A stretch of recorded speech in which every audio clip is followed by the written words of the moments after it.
निगम पार्षद गुलाब सिंह राठौर को जनता पसंद करती है। कमल खिलाना है तो गुलाब को आना होगा। बुराड़ी विधानसभा में डीसी के दौरे को लेकर गुलाब सिंह राठौर से विशेष बातचीत।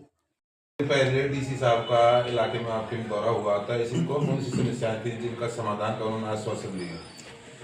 डिप्टी कमिश्नर है, उनको क्षेत्र में आना भी चाहिए और हम लोगों को जो लगता है कि नया HOD द्वारा जो काम की प्रॉब्लम होती है तो संबंधित बड़े अधिकारियों को लाने से एक तो तत्कालिक कुछ चीज़ें एक्टिवेट होती हैं, क्योंकि जो लोग वैसे काम करने में डर वो नहीं होता तो उनको बड़े अधिकारी आते तो उन्हें डर होता है, तो साफ़ सफाई और कुछ चीज़ें बढ़ जाती हैं।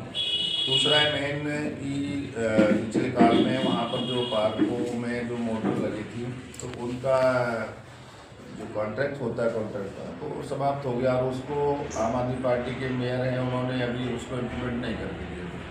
इस कारण से वो जो मोटर नहीं चलेगी तो पानी नहीं निकलेगा, पानी नहीं आएगा तो पार्क सूख जाएंगे, घास सूख जाएगी, पेड़ सूखेंगे, उससे गलत स्थिति हो रही। तो उसको भी करीब से दिखाना था, समझाना था।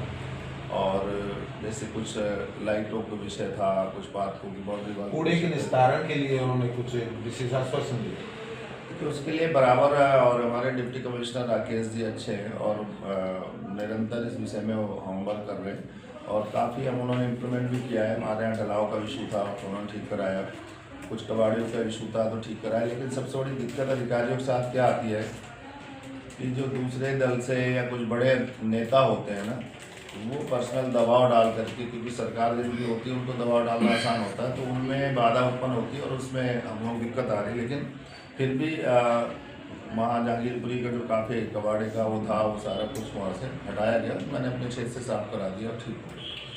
बुराड़ी विधानसभा में लोगों के द्वारा कयास लगाया जा रहा है गुलाब सिंह राठौर आने वाले विधानसभा चुनाव में टिकट के प्रबल दावेदार हैं, बीजेपी से क्या कहेंगे? भारतीय जनता पार्टी का कार्यकर्ता हूँ, निरंतर काम करता हूँ। लोग इस बात को देखते हैं, अगर उनके मन में ऐसा विचार है तो ये मेरे लिए सौभाग्य का विषय और पार्टी के लिए भी। लोगों का कहना है कि गुलाब सिंह राठौर की साफ सुथरी एक विधायक छवि है, 3 बार से निगम पार्षद हैं, तो सीट निकालने की पूरी उम्मीद है, क्या कहेंगे?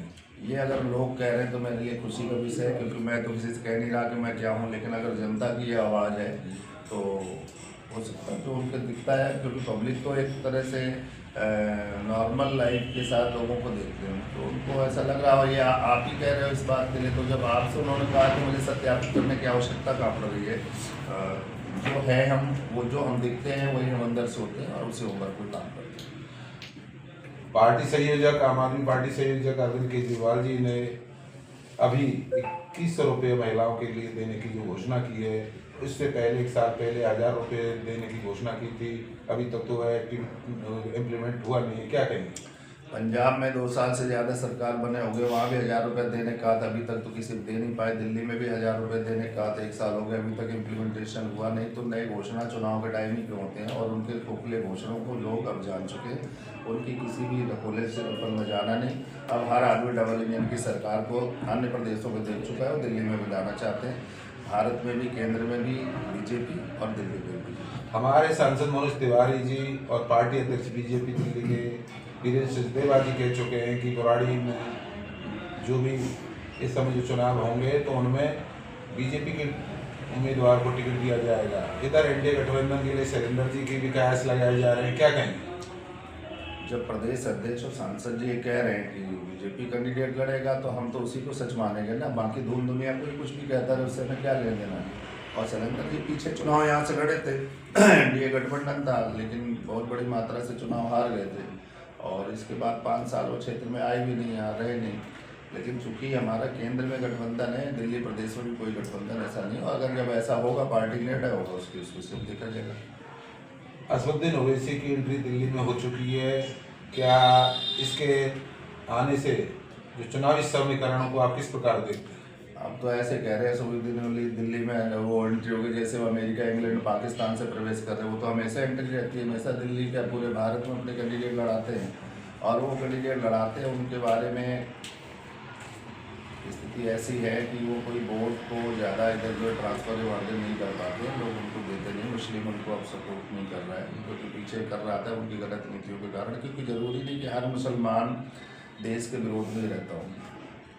बहुत सारे मुस्लिम हैं जो देश के हित में, देश के हक में और काम करते हैं, और उनको वो कहीं ना कहीं भारतीय जनता पार्टी के संगठन से भी जुड़ के काम करते हैं, क्योंकि वो देश की तरक्की चाहते हैं। देश की तरक्की चाहने वाला व्यक्ति कभी ओवैसी और ओवैसी इन सब लोगों के चक्कर में नहीं पड़ता। आम आदमी पार्टी कांग्रेस की लिस्ट जारी हो चुकी है कैंडिडेटों की विधानसभा चुनाव की, क्या बीजेपी की कब तक आने की उम्मीद है? बीजेपी जीतने वाले कैंडिडेटों की पूर्ण रूप से तलाश करके उनको एक्टिवेट कर चुकी है। इन सब 9 के कैंडिडेट हो जाएंगे, समीकरण आधार पर हम अपने कैंडिडेट उतारेंगे और जीत तय करेंगे। धन्यवाद।